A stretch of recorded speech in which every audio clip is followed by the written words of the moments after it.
Speaker. Can't raise on a point of order before a motion is seconded. Proceed second. Honorable Speaker, I stand to second Yes. the motion. Mr. Speaker, I would like to say that this additional revenue allocation bill is a very, very important bill, Mr. Speaker. Mr. Speaker, you remember in the old days, Treasury used to give counties money in form of conditional grants. But now, Parliament came up with the idea of the additional revenue allocation bill. Mr. Speaker, this is in line with aspirations to enhance devolution in this country. There's a misconception that is going on in this country that National Assembly is anti-devolution. Mr. Speaker, there is no person with sane mind that can oppose devolution, because this is the only avenue that we have that takes billions of shillings to the counties and to the places where people live. Mr. Speaker, there are counties in this country today, out of the 47 counties, that will not have seen any money from national government in form of $1 billion if it was not for devolution. They never saw any money. They used to be in the budgeting system of the centralized system of governance, Mr. Speaker, and you're old enough, you know that. They used to be told your money has been put in security to defend you people from enemies and other things, and they will never see any development money in their lives. Counties have revamped our livelihood, Mr. Speaker. I know there are a lot of shortcomings. People believe that there's a big problem in counties. There's corruption, there's malpractices. All that can be addressed separately without killing the idea of devolution, without killing the vision that the people, the framers of this constitution had in terms of making the livelihood of Kenyans better, Mr. Speaker. Many developed countries in the world, Mr. Speaker, Germany and all other countries that have developed because they implemented devolution. They devolved money from the center to where people live and where people, farm and where people stay, where people get health care, Mr. Speaker. There is no way, Mr. Speaker, a country will achieve meaningful development or change the livelihood of their people without implementing devolution. Up here, when devolution came, devolution was supposed to disperse both power and resources to the ground, Mr. Speaker. There's a debate now ongoing in the country whether enough resources have been devolved to the country, to the counties. There is debate now going on in the country whether enough functions have been devolved, Mr. Speaker, whether some functions are still held at the national level. So we need to have a national discourse to agree as a country whether we have devolved enough functions and enough resources to the counties, Mr. Speaker. Mr. Speaker, there are many things that can be done at the county level. There are many things that can be done at the county level because, Mr. Speaker, that is where the rubber meets the road. That is where, if devolution can be implemented properly, in comparison to what's happening now, Mr. Speaker, I can assure you this country will not be the same. Mr. Speaker, there is a big debate going on in the country whether the last 10 years or the last 12 years, devolution has achieved what was intended to achieve. There is a big debate.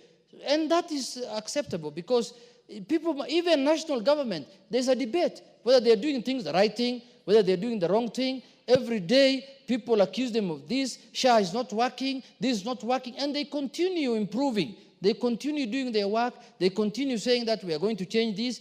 That's also what devolution is supposed to do. Things that are not working, they should be able to work. We have not created devolution to enrich certain people or to make certain people billionaires. We have created devolution, we have brought devolution to our constitution so that Kenyans can feel power and resources resides with them in their villages. That you don't need to come to Nairobi to do anything. You must be able to do everything you intend to do, whether it is healthcare, whether it's education, whether it is energy, whether it is roads, whether any kind of development, you must be able to get it at the devolved unit where you stay. Mr. Speaker, this tag that's being peddled around that National Assembly is anti-devolution cannot stand the test of time. We must stand with devolution because our own people, our constituents are part of counties. They don't live in, there is no place, there is no constituency that's not part of a county. Every constituency is a part of a county. So the people who live there, the people the governor is leading are the same people who voted for us also. So there is no way we can fight devolution. It can't be right if we are branded that we are anti-devolution. But we must also be able to oversight. If the county government is not doing their work, it's our responsibility to point it out and say that this has failed and that has failed. But I think Kenyans must now go back to the drawing board and ask themselves, how do we improve and make devolution better for the good of all of us now? How do we devolve more functions? How do we devolve more resources? And put accountability measures in place. If any county government misuses funds or misapplies funds contrary to the law, then serious action needs to be taken in accordance with the law, Mr. Speaker. That is when we are going to become a better society. And that's when we are going to benefit from the fruits of devolution, Mr. Speaker.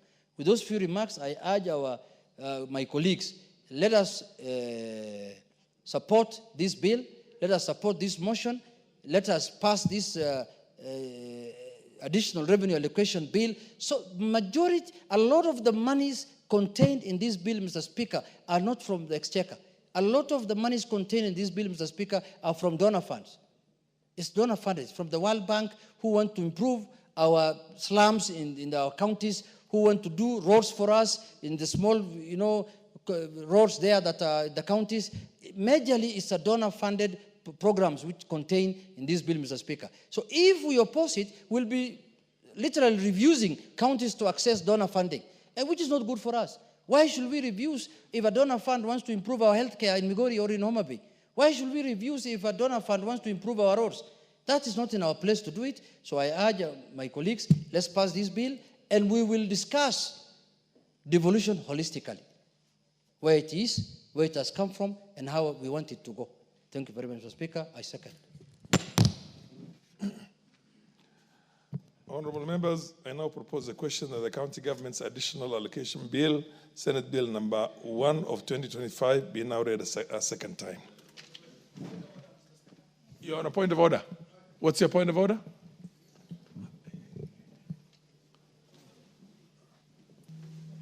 Mr. Speaker, we are a house of rules. And Mr. Speaker, the matter at hand now is a very weighty matter. So, Mr. Speaker, I'm looking at the House and I don't see that we have full quorum, Mr. Speaker. So I'm standing on standing order number 35, Mr. Speaker, to check whether we have quorum. Thank you, Mr. Speaker. Order, honorable members. Order, Honorable Junet. I don't know how law you people got this parliament into. When somebody rises on a point of order and raises an issue of quorum, and you have to ask the sergeant at arms to determine whether the quorum is there or not. The rules are very simple. Please, let's follow the rules. Sergeant at arms, do we have quorum or don't we?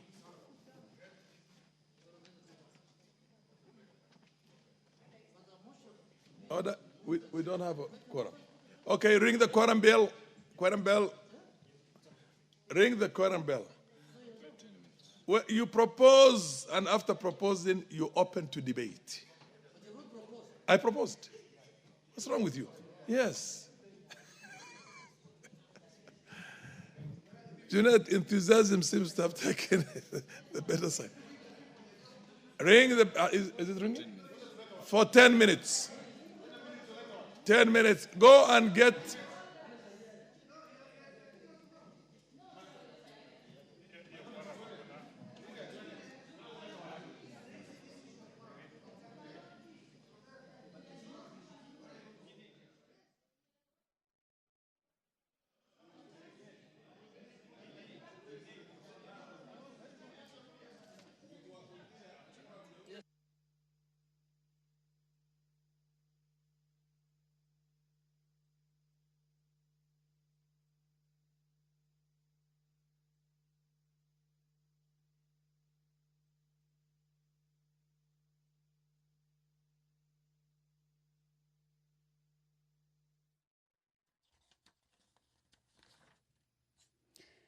Well, as you can see, the House does not have a substantive number of members present. Clearly, many seats are empty. And of course, this is one of the concerns that has been raised by one of the members, indicating that a quorum during the proceedings of the House is not present, and that the business that is being discussed, or the business that is on the floor of the House, requires enough number of members to be present, at least to be able to legislate on the matters that are on the floor. What was on the floor before that point of order regarding the lack of quorum during the proceeding of the House? Members were considering the county government's additional allocations bill. This is a bill that is originating from the Senate, Bill number 1 of 2025, a bill that is co-sponsored by the Chairperson Budget and Appropriations Committee, Honorable Sam Matandi. And actually this afternoon, he moved this particular bill and was seconded by the leader of the minority party, Honorable Junet Mohammed. And the speaker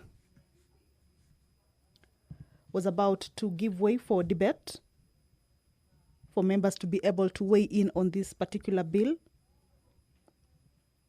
However, the lack of quorum has interrupted the proceedings of the House now, and a quorum bell of 10 minutes is currently underway. We have seen the minority leaders of both sides making their way out of the chambers, of course, to go and whip members. At this point, we believe that the members are somewhere within the precincts of Parliament, and the leadership, especially the minority leaders of both sides, that is the minority and the majority, have walked out to whip the members to make their way back into the chambers. We should be expecting to see members make their way back to the chamber. Remember, if that is not achieved, if that quorum is not raised, then the business that was on the floor of the House at the time when that hitch was realized, then that means the business will not continue, as the House will be adjourned until the next sitting. Remember, this particular business is the county government's additional allocations bill. On the Wednesday afternoon sitting, the quorum, or that particular hitch on quorum during the proceedings of the House, was also, or rather interrupted that particular business. However, this afternoon, the Chairperson Budget and Appropriations Committee has managed to at least begin debate. This is a bill that is at its second reading stage, and members are expected to begin debate on it.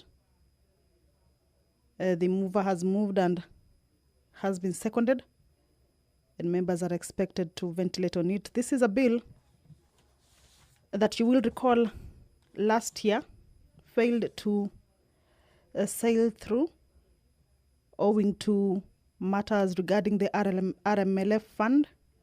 However, this time the Senate, you will remember, that did away with this particular fund. And also we have heard from the Chairperson Budget and Appropriations Committee indicating that that particular fund is also not in this particular bill. So as they consider this bill, then they have in mind that that particular fund, which is a matter currently in court, is not part of this bill, and therefore members should consider this bill and also pass it.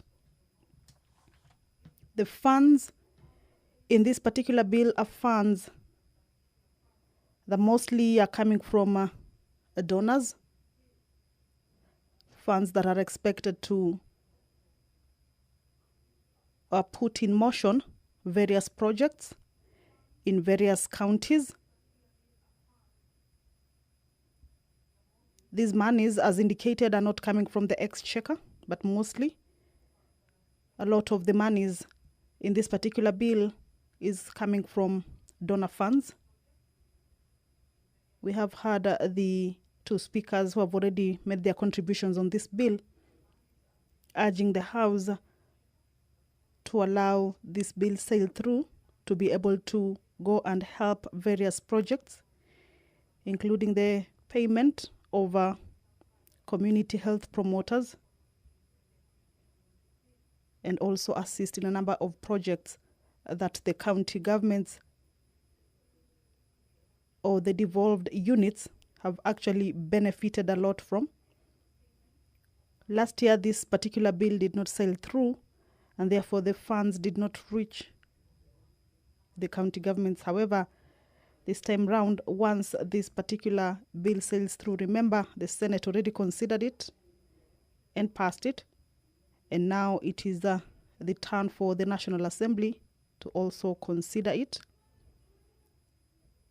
Matters have been raised on the progress of devolution, with the leader of the minority party indicating that, or categorically indicating that the National Assembly is not in any way anti-devolution. However, raising concerns over some of the cases that have come from the county governments in terms of usage of resources. But all in all, the bill will assist a number of projects that have maybe stalled owing to the delay of this particular additional allocations that are meant to enable various projects that are donor funded continue. So this is the business that was currently on the floor before the quorum hitch. Currently, what you're seeing on your screens is that business has been interrupted owing to the quorum hitch, and therefore a quorum bell is on. The quorum bell is just to alert members who maybe are still within the precincts of Parliament, at least to make their way back to the chambers. We have just seen that the whips made their way back to the chambers. However, we did not see more members come back with them. So we are hoping that that quorum will be achieved, because if it isn't, then as provided for in the standing orders at the lapse of... All right, let's listen in. Honorable members, the time being 5:26 p.m. This House stands adjourned until Tuesday, the 22nd of April, the year 2025, at 2:30 p.m.